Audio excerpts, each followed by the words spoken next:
Country living. Sleeping was hard, especially all the sounds of country living. You could hear people over a mile away, dogs howling at all hours, wind, literally everything. I awoke at about midnight due to a typical nightmare, just one of those impending doom kind of things. I sat up and caught my train of thought before it got too far away. I looked around my small room, seeking whatever my eyes could make out. Nothing. I started to relax again and lay my head on my pillow. As soon as I did, my dog decided it would be a great idea to start barking. This wasn't a normal, get the fuck away from my house bark. It was more of an attack bark. I peeked through the blinds to see where my dog was, but wherever she was not at the side of my house. I once again lay back down. I closed my eyes, and I finally fell asleep. When I peacefully awoke in the morning, I recalled the previous night. I slowly got up and walked downstairs. It seemed like no one was awake yet. I looked at the clock, and it read 12:38. Damn, I thought. I walked inside the kitchen and grabbed myself some grub to eat. I scarfed it down and viciously looked for more. Just like any other Saturday, we were almost out of food. That's when my mind started to click, and I realized my parents and siblings were probably out grocery shopping or something. I walked the house a little bit, dying for something to do before my parents got home. I decided to play some video games. I turned on my PS3 and put none other than GTA 5. I had to have been playing for a couple of hours before I decided to get off and do something constructive with my life. As I walked out into the living room, I thought I saw something out of the corner of my eyes. I shrugged it off, and my mind playing tricks on me because I was alone. I sat down and clicked on the TV. Literally nothing was on, I whispered to myself. I looked through all the channels, and nothing interested me. It seemed like the day was just going by so slow, and it seemed my parents showed no signs of coming home soon. I walked out into the sunny abyss they called outside, and sat down. I called for my dog, and she didn't come. Which was a huge surprise because she'll take any attention given to her. Suddenly, I realized the last I've heard of her was last night when she was throwing a little bitch fit at something. I walked around looking for her and came upon her lifeless body. I was in complete shock. I looked for the inflicted injuries only to find what looked like to be bite marks. Damn coyotes, I thought. That was the only thing around us that could have bit her and killed her. I walked back inside with tears in my eyes and started bawling. When I finally stopped, I heard what sounded like a whimper. It almost sounded like a mocking tone. I looked around the house and found nothing.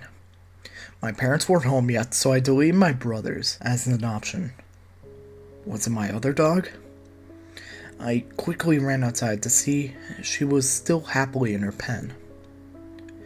I turned around to go back inside when I saw a silhouette inside my house. I sneakily walked up to the door, creaked it open, and peeked inside to defer the shock of being scared. There was nothing there, but I knew something was inside. I grabbed my .22 caliber my stepdad kept in the dining room and prepared for the worst. I crept into the living room and listened for any sounds to give away where it was. Suddenly, my mom pulled into the driveway quickly. She ran inside and realized I was holding my gun.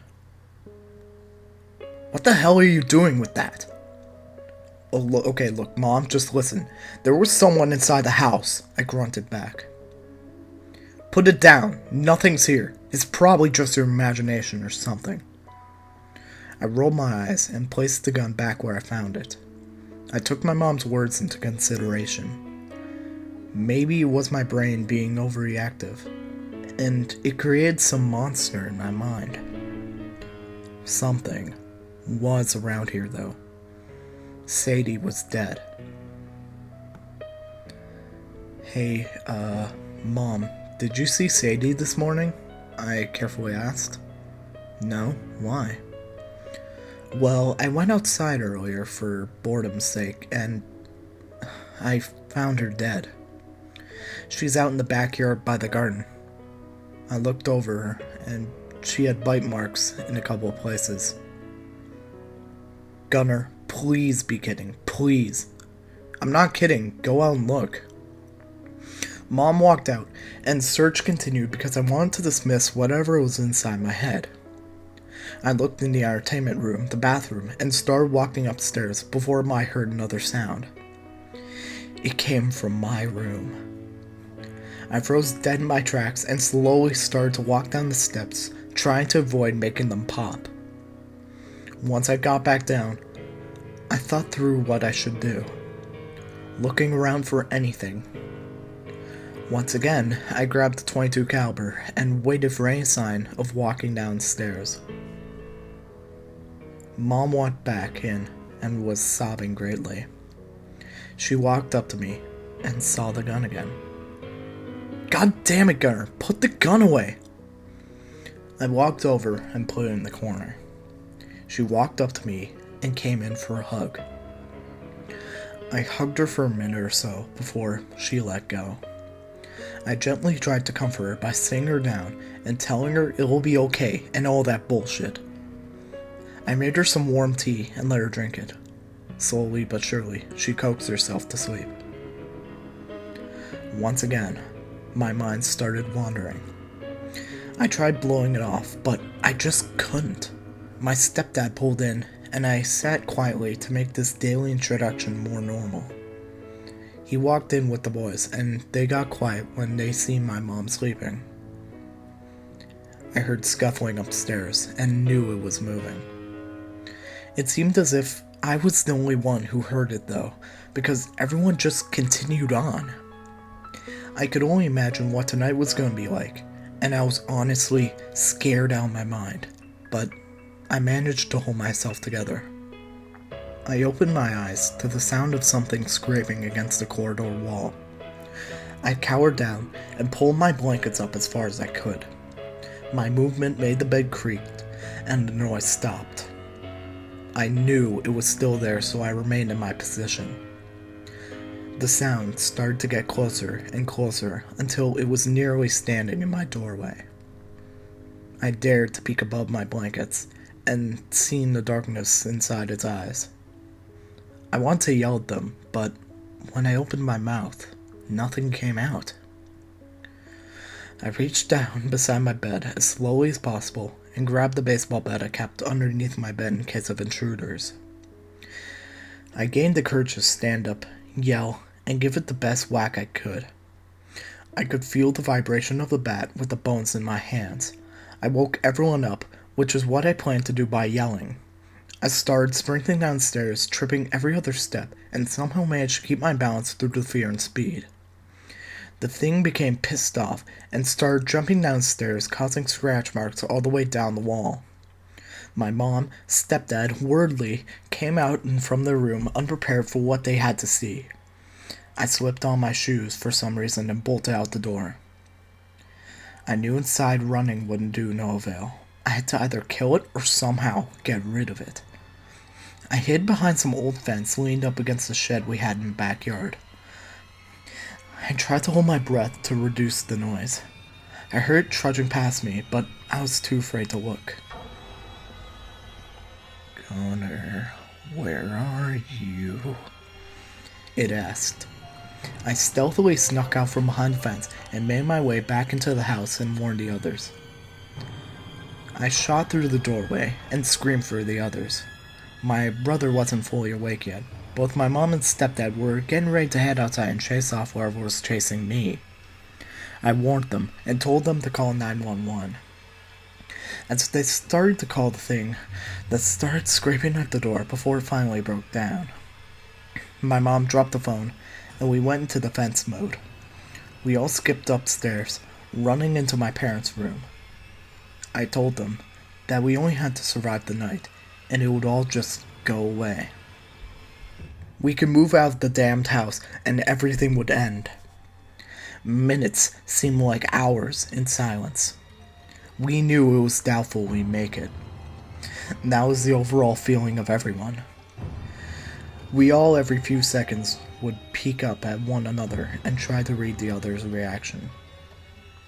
I tried to look unscared, but I knew that deep inside, I was scared shitless, and everything inside me just wanted to give up. Then, everything went quiet. Literally everything. The normal dogs barking or howling, no wind, no neighbors, just the feeling of our own heart beating and thumping so violently. The familiar sound of scraping haunted us once again, and we all became frightful, for we knew we were trapped in a corner. My mind just wanted to say, get out of our fucking house, but my heart said, sit down. It's a nightmare. Even if it's not, you can't do anything. I decided to cower down and allow my stepdad to deal with it. He gave us the orders, and we listened like hardened soldiers. We opened the window, while he tried to blow lead into its chest. Shot after shot rang out before all of us were finally out on the porch roof. The only way down was to jump to the porch, which was one story below us. 30 seconds went by before my youngest brother jumped. There was still 2 to go, and I couldn't wait. I started yelling, which just caused panic. Another 15 seconds, and my mom to go. Still hearing the boom of the shotgun behind me, I relaxed, thinking at the time. I was wrong. The brutal screaming of my stepdad is a sound that is unforgettable and still ringing in my ears. I finally jumped and made it quick. We loaded into the car and started the lightning quick. I backed up and screeched out the driveway a few miles into town. We had no clue where to go. Nothing was pre-planned. We just sat at a stop sign to collect our thoughts and consider what to do next. The only thing that got us going was the car behind us beeping furiously. We slowly sped up to pull off into the old school lot. We stopped. Absolutely nothing was said. No one looked around at each other. We all just sat slouched over in sadness. Suddenly, in front of us, appeared the creature. It climbed on top of the car, and once again, we heard the scrape that we all knew was the sound of death. I attempted to make it fall by accelerating, but somehow it managed to remain on. It felt like we were going light speed before it finally fell off. Suddenly, the blinking line of the dashboard meant death. We were low on gas. I tried to drive as far as possible before I heard the splitting and sputtering of the engine. We pulled off to the side of the road and got out. There was no sign for it in my range of vision. Then, the impossible happened. The sun came up and the light started to once again illuminate the sky. I dropped to my knees and cried, thinking we were okay. Everything seemed so perfect in those few minutes of peace and calmness. My mom was screaming for what I assumed to be losing our stepdad. It was hard. He saved us and now he's gone. My mom screams, muffled. And there was nothing for a split second. There was nothing until I felt the warm, slimy feeling of something breathing on my back and my neck. That's when I was nothing.